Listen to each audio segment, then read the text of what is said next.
నెల్లూరు జిల్లాలో సంచలనం సృష్టించిన లేడీ డాన్ వ్యవహారంలో అరుణ అరాచకాలు ఒక్కొక్కటిగా బయటకొస్తున్నాయి.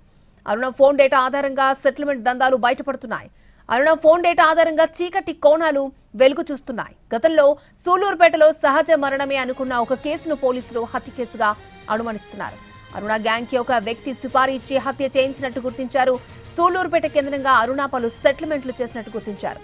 సూలూరుపేట కేంద్రంగా అరుణ పలు సెటిల్మెంట్లు దందాలు నడిపినట్టు గుర్తించారు. అంతేకాదు తిరుపతి జిల్లా వైసీపీకి చెందిన ఓ మాజీ ఎమ్మెల్యేతో అరుణకి సన్నిహిత సంబంధాలున్నాయని తెలుస్తోంది.